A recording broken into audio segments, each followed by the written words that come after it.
Entonces, habíamos quedado que el capítulo 3, Pablo va a hablar sobre la apostasía. Entonces vamos a leer el capítulo 1 de Primera de Corintios 3 en este estudio. De manera que yo, hermanos, no pude hablarles como a espirituales, sino como a carnales, como a niños en Cristo.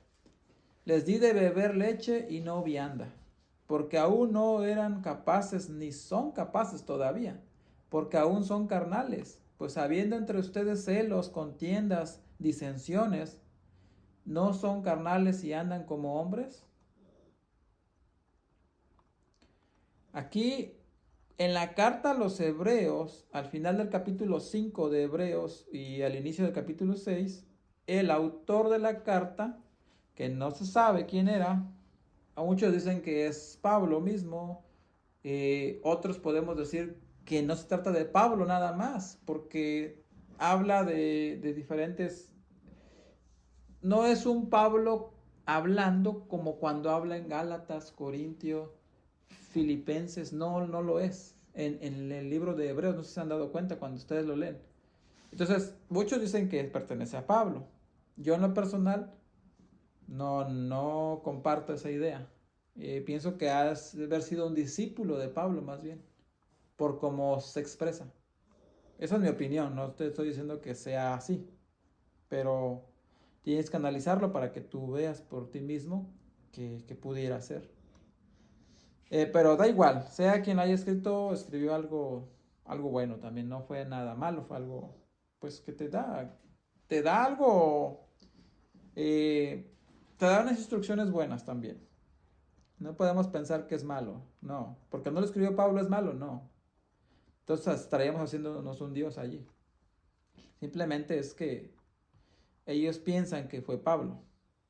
Entonces ahí esa persona, ese escritor le dice a los hebreos, así como aquí, que pudiendo ser ya maestros para las naciones es necesario que se les vuelva a explicar de nuevo todo el plan de redención. O sea que aquí les habla de la leche espiritual, el arrepentimiento de obras muertas. O sea, hacer teshuvah, hacer arrepentimiento. Y a pesar de que tenemos, o sea, ellos tenían la escritura, tenían que otra vez hablarles del arrepentimiento. O sea, ya sabiendo lo que es la teshuvah, Pablo tenía que volverles otra vez a recalcar cuál era la manera de arrepentimiento, hacer teshuvah, a los hebreos, en el capítulo 5 y el 6. También la fe en el Creador. Tenían que aprender a confiar en el Creador y en su palabra. Ese era otro punto a tratar de ahí. También las purificaciones, que era la doctrina de bautismo y la purificación de nuestras maldades. Que es diferente, si ven, doctrina de bautismo y purificación de nuestras maldades es diferente. Suenan casi parecidas, pero es un camino diferente allí. ¿Por qué? Porque la doctrina del bautismo, tú haces la inmersión, la tevilá, en el agua, te sumerges y estás arrepentido. Tú sales renovado. Para eso ese es el bautismo o la tevilá. Y purificación de nuestras maldades es cuando tú entregas tus maldades al Creador. Si las entregas a Él, y eso es lo que hace purificación también. Sí, o sea, al mismo tiempo van de la mano la doctrina del bautismo y la purificación de nuestras maldades. O sea, ¿por qué? Porque primero te haces purificar de tus maldades y vas y te sumerges, entonces ahí haces la tevilá. Eso es un complemento. Y la imposición de manos también les habla, que eso tiene que ver con el liderazgo de reconocimiento de aquellos a quienes Dios pues había puesto por líderes. Dentro del judaísmo había grupos que discutían por el liderazgo, o sea, los saduceos, fariseos, esenios, todos ellos que se acuerdan que les habíamos hablado incluso en el tema de hechos, en el estudio de hechos, ahí yo les hablé mucho de los esenios, de los saduceos incluso y fariseos, en el contexto histórico. Ahí yo les hablé mucho de eso. Este no es el caso, pero también aquí en Hebreos habla de eso, un poco de ello. Entonces, tenían que volver a recordar el fundamento del Señor para ver cómo Él había establecido y delegado a las autoridades. Y también les habla de la resurrección de los muertos. O sea, el reino por venir. ¿Qué? Porque los saduceos no creían en Él. Y eso siendo explicado en la propia palabra. Ellos no creían, los saduceos. Entonces, si no creían en ello, ¿qué sentido tendría el plan del Creador allí? Se tenía que volver a enseñar sobre el juicio eterno por parte del Padre. ¿Sí? O sea, cuando tenían que ser juzgados los buenos y malos. Entonces es igual como en la actualidad, en aquella época también había mucho negocio y corrupción alrededor del liderazgo. Hoy en día lo hay también y lo ha habido siempre. Pero sabemos que el Señor pues vendrá a juzgar esas naciones, esas corrupciones.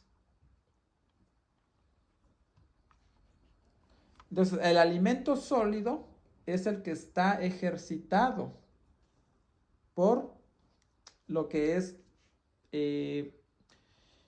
o sea, por el discernimiento a través de la escritura. Ese es el alimento sólido. Son los que tienen el discernimiento. Ahora, Isaías 28, 13 nos dice, la palabra pues de Yud-Het Bat-Hei le será mandamiento tras mandamiento, mandato sobre mandato, mandatos renglón tras renglón, línea sobre línea. Un poquito allá, otro poquito allá, hasta que vayan y caigan de espaldas y sean quebrantados, enlazados y presos. ¿Sí se acuerdan de esa frase de Isaías 28? Muy leída en el cristianismo cuando estábamos en el cristianismo. O sea que esa era la manera de enseñar la escritura. Y esa es la manera de enseñar actualmente también, verso por verso, palabra por palabra, así como lo hacemos nosotros también. Gracias al Creador, que así nos lo ha hecho entender también. Y entonces es así. Vamos verso por verso para que haya mejor entendimiento. Pero en la actualidad también estudiamos por secciones, por temas también.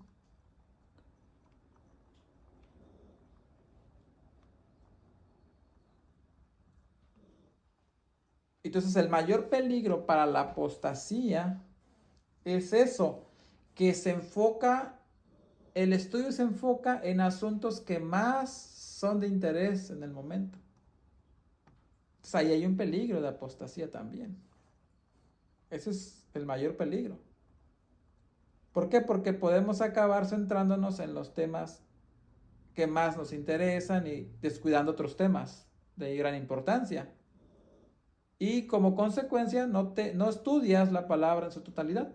Simplemente estás nada más leyendo lo que te interesa. Muchos ya nos ha pasado cuando hemos estado en alguna congregación evangélica. Así es como se maneja con ellos.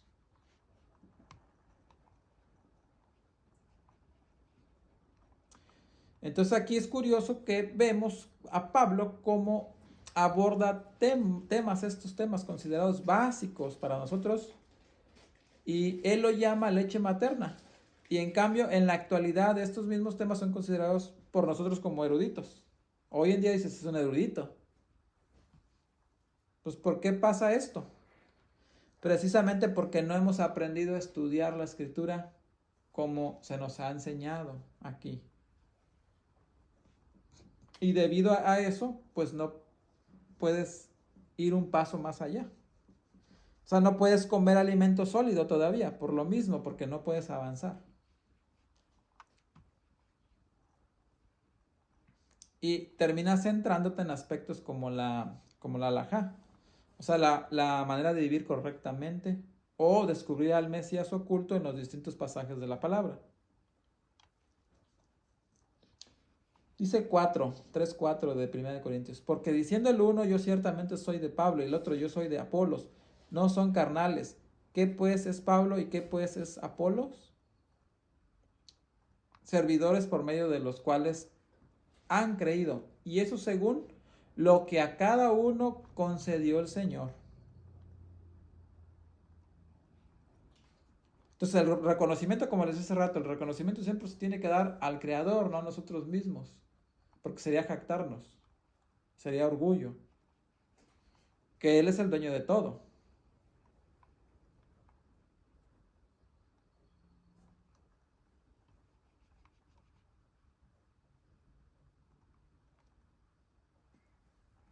Entonces, no vas a ser como de una manera errónea, como cuando vas a un banco y tú vas a pedir un préstamo. Y al pedir el préstamo, tú intentas ganarte la amistad del cajero, sí, del que está ahí enfrente hablando contigo. Y no te centras en ganarte la amistad del dueño del banco, que realmente es el que te va a autorizar el préstamo, o del que es supervisor general o director general del banco, por lo menos. Es el que va a autorizar a final de cuentas, no el cajero. ¿Sí ves? O sea, cómo actuamos nosotros. Hasta para eso debemos ser inteligentes. Entonces, Pablo se sorprende que los creyentes depositen toda su confianza en él. Apolos y los demás, cuando es el Señor quien se merece toda la gloria. O sea, por ejemplo, ¿se acuerdan que decían que Apolos, que Pablo, quién se iba con quién? Pues oye, si aquí no es un volado, aquí no están echando un volado, aquí simplemente tú tienes que ver el mensaje que te están dando.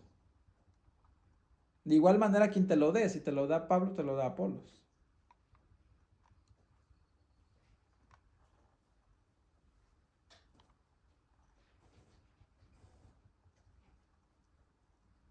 Yo planté, Apolos regó, pero el crecimiento lo ha dado el Creador. Así que ni el que planta es algo, ni el que riega, sino el Creador que da el crecimiento.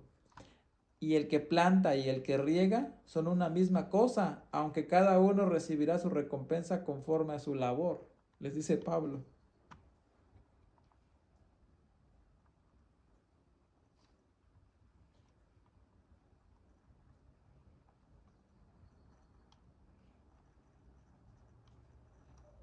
Porque nosotros somos colaboradores de Dios y nosotros somos alabanza de Dios, edificio de Dios. Conforme a la gracia de Dios que me ha sido dada, yo como perito, arquitecto, puse el fundamento y otro edifica encima. Pero cada uno mire cómo sobreedifica, porque nadie puede poner otro fundamento que el que está puesto, el cual es Jesucristo, dice aquí.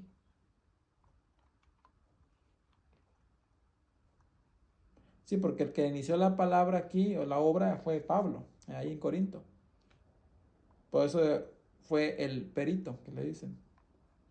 O sea, el primero en compartir los planos, los principios espirituales en esa comunidad. Entonces, ¿cómo podemos nosotros poner el fundamento empezando desde cero? Desde el Génesis que conocemos como Brit Hadashah.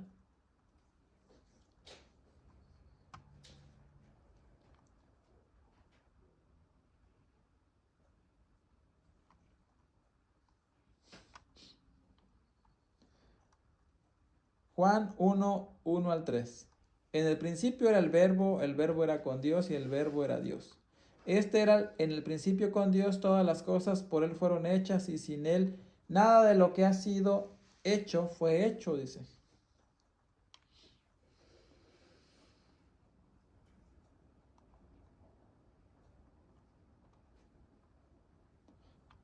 Entonces aquí, todas las cosas por Él fueron hechas, dice Pablo. Por medio del Mesías fueron creadas todas las cosas, ¿sí?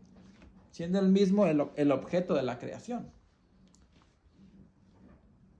O sea, ese fue el motivo por el que el creador o el padre creó el universo. No, no fue otro que su deseo de dar fuera. O sea, no fue otro, pues, para hacer eso no fue otra persona, sino fue para su hijo. Ese fue su máximo anhelo. O sea, que era su propio hijo. Su propio hijo esa frase no es de que él lo engendró, sino que lo escogió como hijo. Eso es lo que debe de entender uno. Que no creas que es un engendro del creador, sino es que él lo escogió como hijo, así tal cual, como si lo adoptaras. Los Hebreos 1 al 2 te dice, Dios habiendo hablado muchas veces y de muchas maneras en otro tiempo a los padres por los profetas, en estos postreros días nos ha hablado por el Hijo, a quien constituyó heredero de todo y por quien asimismo hizo el universo, el cual siendo el resplandor de su gloria y la imagen misma de su sustancia, y quien sustenta todas las cosas con la palabra de su poder, habiendo efectuado la purificación de nuestros pecados por medio de sí mismo, se sentó a la diestra de la majestad en las alturas, hecho tanto superior a los ángeles, cuanto heredó más excelente nombre que ellos.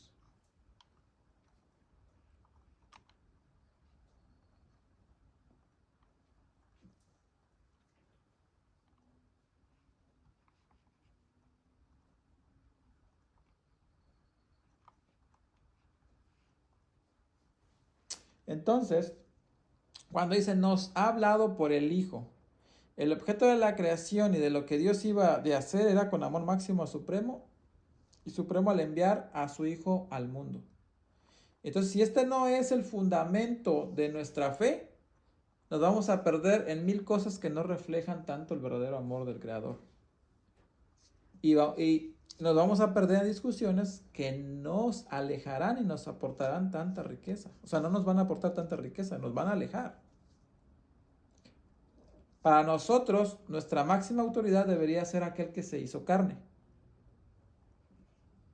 Y en ese que se reflejó la gloria de Dios. Esa persona no es otra cosa que el Mesías. Es el único.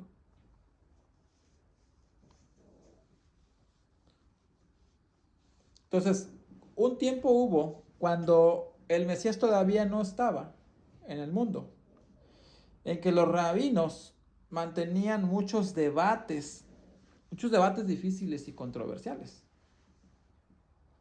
sobre aspectos de la Torah, lo que era divorcios, ofrendas, sacrificios, etcétera, todo eso. Y aún en la actualidad todavía pasa. O sea, cada uno se iba con el rabino o maestro que se acomodara más a lo que uno quería oír. Es lo mismo que hoy. ¿Tú quieres oír la prosperidad? Vete a una iglesia donde te hablen de prosperidad, porque lo hay. Vete a una que te hablen del fuego ardiente de lava. También hay.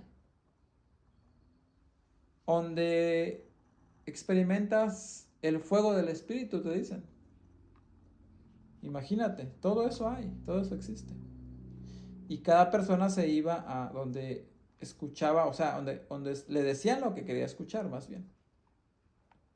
Sí, eso se acomoda a lo que tú quieres oír.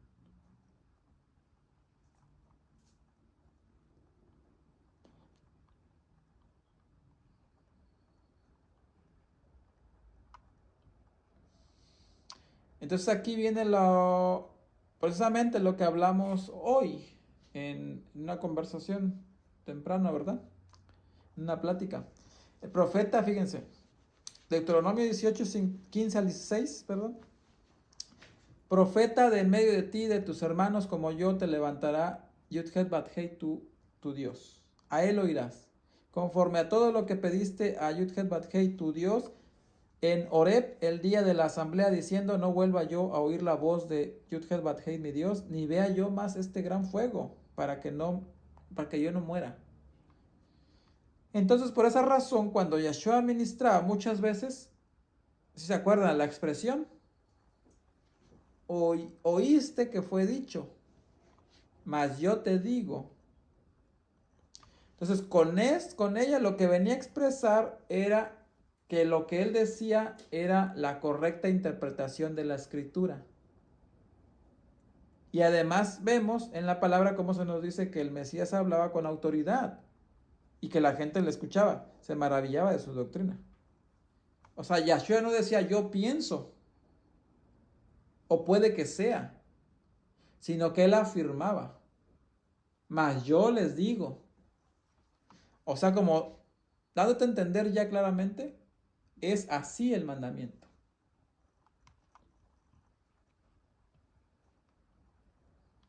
Entonces, en una ocasión enviaron a la guardia del templo a arrestarlo y traerlo ante el Sanedrín, si se acuerdan de ese pasaje.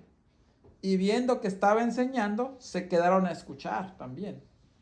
Los mismos que los guardias se quedaban a escuchar, fueron enviados a traerlo, fíjense, cómo tenía autoridad. Cuando los alguaciles volvieron sin haberle arrestado y le preguntaban por qué no lo llevaban con ellos, su respuesta fue que jamás habían escuchado hablar a nadie como a él. Fíjense, o sea, iban a traerlo supuestamente y se embobaron escuchándolo con esa autoridad que tenía nuestro Adón Yahshua. Vean el poder que existía en él.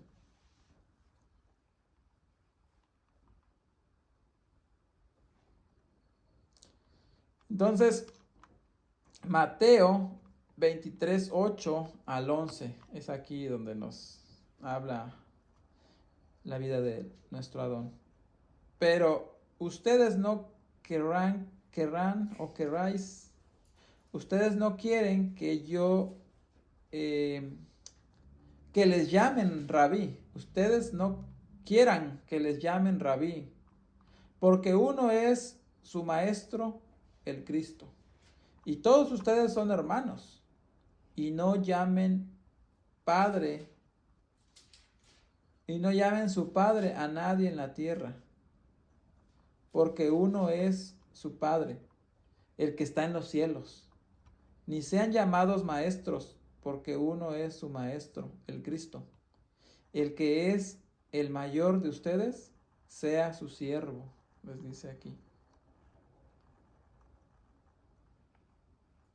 Y si sobre ese fundamento alguno edificare oro, plata, piedra preciosa, madera, heno, hojarasca, la obra de cada uno será manifestada, porque el día la declarará, pues por el fuego será revelada, y la obra de cada uno, cual sea, el fuego la probará.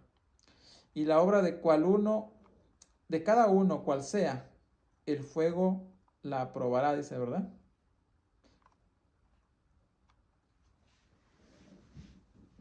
Entonces en el Apocalipsis pues, se nos detalla la venida del Señor, cómo será. Y ahí nos habla ¿se acuerdan que nos habla de lo que es el bronce? En cuanto a lo que nos habla de sus pies, ¿verdad? Serán como bronce, y de su boca saldrá espada de doble filo. Y también de los ojos, que serán como de fuego, dice. Eso es lo que dice en Apocalipsis. El 14 dice, si permaneciere, 14 de Mateo, 8, 11, 14.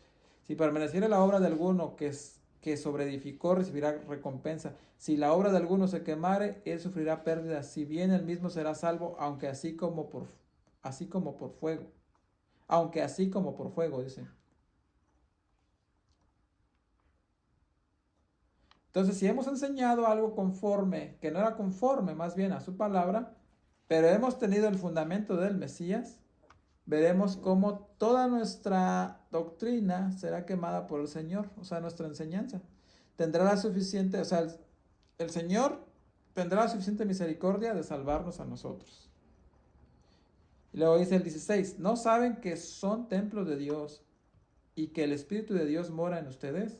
Si alguno destruye el templo de Dios, Dios lo destruirá a él, porque el templo de Dios, el cual son ustedes, santo es. Amén.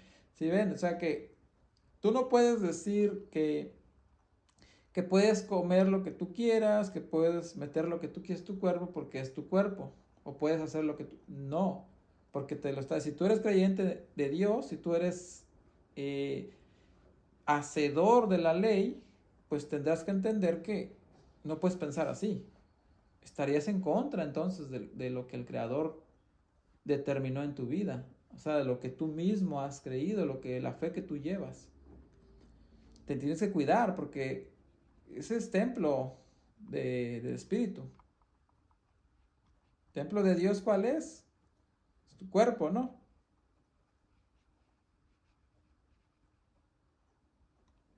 Entonces, aquí como se traduce templo, ahí en lo que hablan de la Septuaginta, aparece escrita como naos de Strong, G3485, es naos, dice. Entonces esa era la palabra que se utilizaba para hablar del lugar santísimo.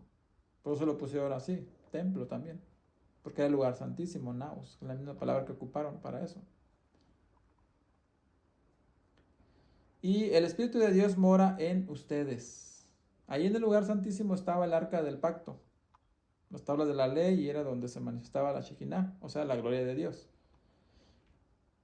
Y de ahí que Pablo nos viene a decir que nosotros, en comunidad de creyentes, con el fundamento del Mesías, es decir, con el fundamento de la Torah, que el Mesías explicó y aclaró, venimos a ser el lugar santísimo y receptores de la gloria de Dios. O sea, receptores porque recibes la gloria del Creador. Y si alguno destruyera el templo de Dios, Dios lo destruirá a él. ¿De qué templo de Dios hablamos? O sea, el cuerpo se refiere a la comunidad de creyentes que sigue fielmente ambos testimonios. Testimonio de la Torah, que es representado en el lugar santísimo por las palabras de la ley.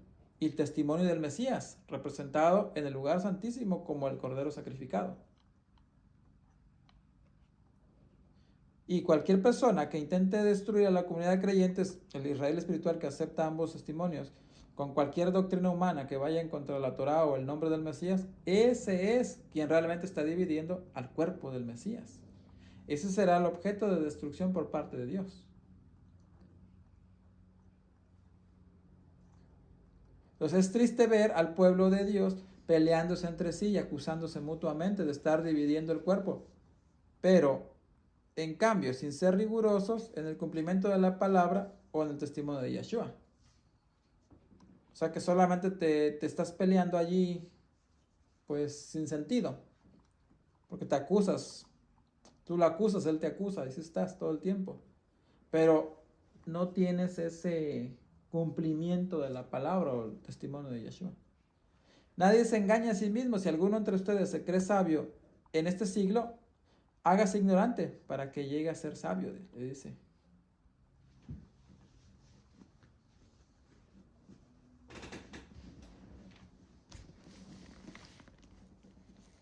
Si alguno de ustedes se cree sabio, según las normas en esta época, hágase ignorante para así llegar a ser sabio. Porque a los ojos de Dios la sabiduría de este mundo es locura, como está escrito.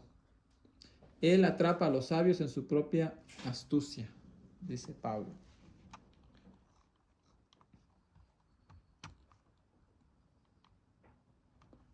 Y otra vez, el Señor conoce los pensamientos de los sabios que son vanos. En el 20.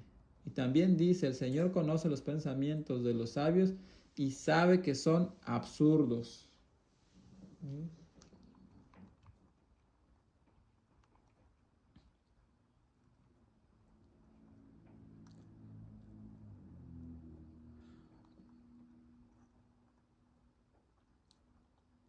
Job 5:8 al 13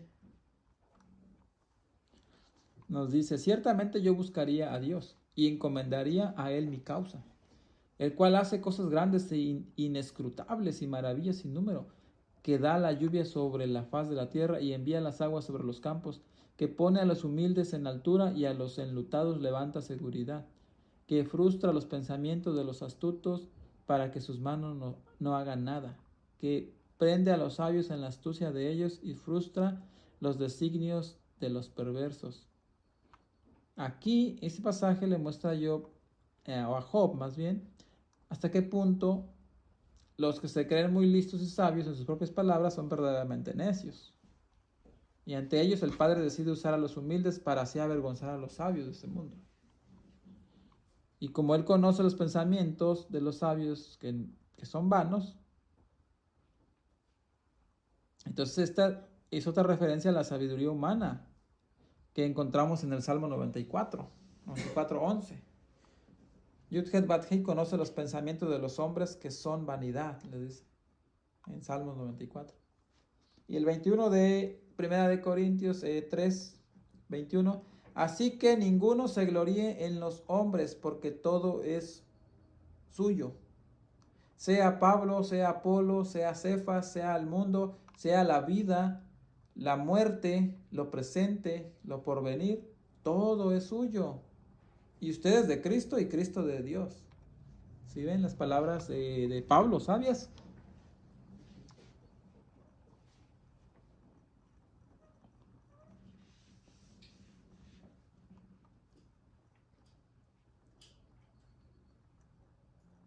Entonces, Deuteronomio 20:19. Y casi la vamos a...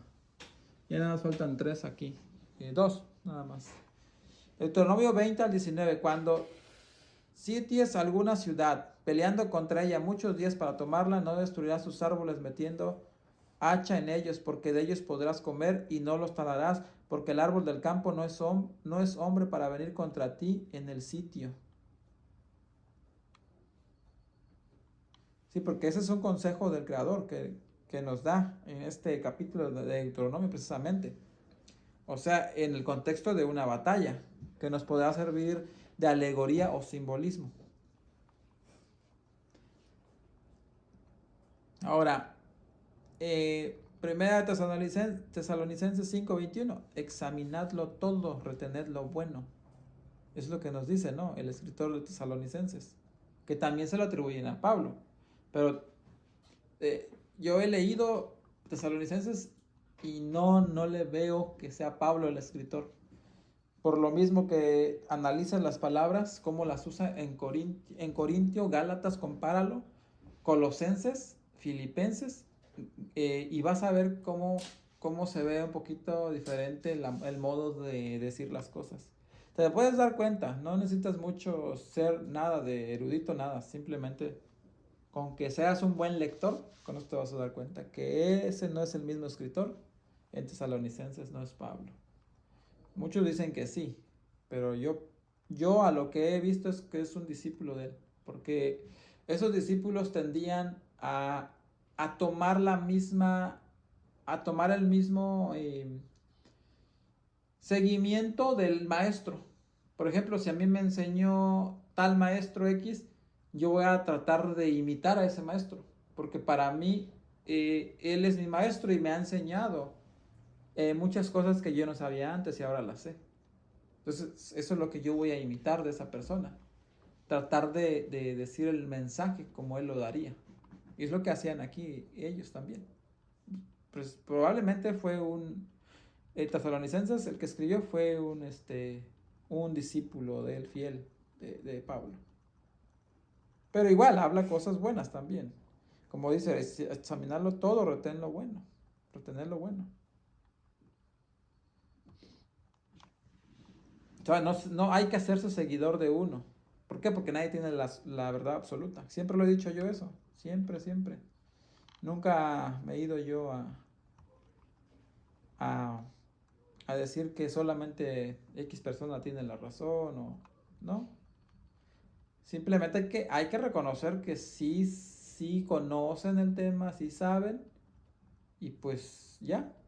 Pero no tampoco tratar de decir, bueno, es que es el único y a ese yo no. O sea, también tienes que tener tu propio discernimiento. Y dice el 23, y nosotros, y ustedes de Cristo y Cristo de Dios, dice para terminar el capítulo 3. Entonces dice Deuteronomio 20:19, cuando sities alguna ciudad peleando contra ellos muchos días para tomarla, no destruirás sus árboles metiendo hacha en ellos, porque de ellos podrás comer, y no los talarás, porque el árbol del campo no es hombre para venir contra ti en el sitio. Si ves, a los árboles, ¿para qué los tenías que matar? Eso te podían dar de comer, te podían dar fruto. ¿Sí? Y es lo mismo en una lucha espiritual. Ahí te debes aprovechar de cualquier maestro que te pueda enseñar algo respecto a la escritura. O sea, retén todo aquello que se te enseña, aquello que sea conforme a la Torah. Por eso Tesalonicenses el escritor dice, examínenlo todo y retén lo bueno. Sí, es cierto, es verdad. Entonces aquí terminamos este capítulo 3 de Primera de Corintios y espero que haya quedado un poco claro en el subcontexto, el contexto de lo que está hablando Pablo. Creo que hasta ahorita pues estamos claros, no hemos tenido dudas grandes. Para la siguiente semana, la siguiente Shabbat, vamos a hacer el 4. El 4, ahorita tenemos 21 versículos y en el 5 también lo vamos a tener que ver. Tiene muy pocos, yo creo que hasta el 6. Yo creo que vamos a ver los 3, 4, 5 y 6 para ir avanzando más rápido. Porque resulta que Primera de Corintios, como ya muchos lo saben, es largo. Tiene 16 y luego sigue Segunda de Corintios. O sea que también hay que tomar en cuenta la Segunda de Corintios, que son también prácticamente 13 capítulos. No son muy largos, pero ya desarrollándolos de una manera más profunda, sí nos vamos a llevar más tiempo. ¿Por qué? Porque esta también es clave para entender a Pablo. La principal carta y la que te puede ayudar a tener una base sobre lo que vas a leer en los evangelios o en el Nuevo Testamento, como le dicen, es la carta de Hechos. Si entiendes la carta de Hechos, ya tienes mucho avance para poder entender las otras cartas de Pablo. Esa es la clave aquí. Con la carta de Hechos, teniéndola ya un poquito más profundizada, entonces le vas a poder entender a todas las demás cartas de Pablo. Pero yo tengo el tema aquí mismo en el canal de Hechos, así es que creo que aquí lo tengo también en el canal. Y si no, voy a tener que subirlo también para que entiendan también esta carta. Esto es muy importante para todo estudiante de la Escritura y sobre todo del Nuevo Testamento. Tienes que entender Hechos primero para poder entender las demás cartas, si no te vas a hacer una confusión en tu mente, porque vas a pensar que Pablo habla cosas en contra de la Torah y vas a pensar que Pablo está hablando a favor de los cristianos, en contra de los judíos, a favor de los cristianos. No, simplemente hay algo que no se ha entendido porque no se ha dado la interpretación correcta en cuanto al libro de los Hechos también.